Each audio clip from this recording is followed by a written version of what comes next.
purchased a home that was kind of a fixer-upper, and not knowing it, we had to actually fix the chimney because it wasn't workable.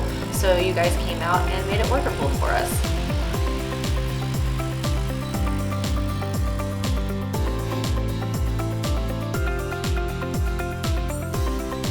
We did a heat shield, we did a pard, we tuck pointed the firebox as well as spray painted the firebox, a high temp black paint, as well as a top mount damper and a chase cover and a new storm collar.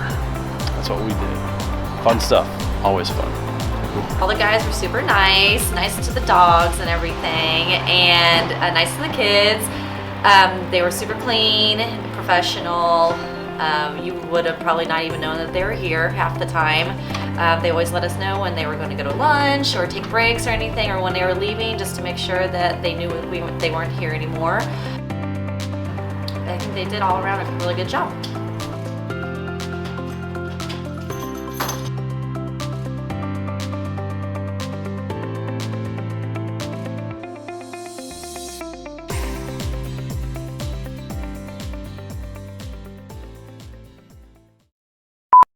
I don't need that.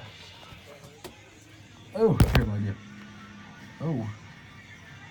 You like that thigh action, don't you? Got a weird way of getting anything. You taking before? I got before yesterday. Are you taking a video? Yep. What's up, Brian? Save this for later.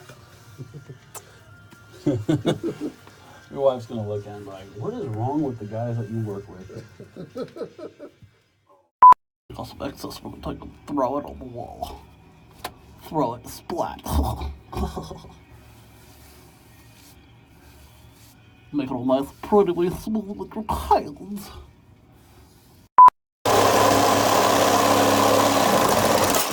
Damn it, it broke.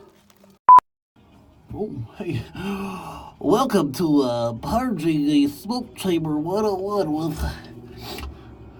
with Chimney Masonry Outfitters. Yeah. Put the parts up in there, you see, we gotta smooth it out, so I'll go ahead and do that for you, okay? Gee, something's wrong with me, man.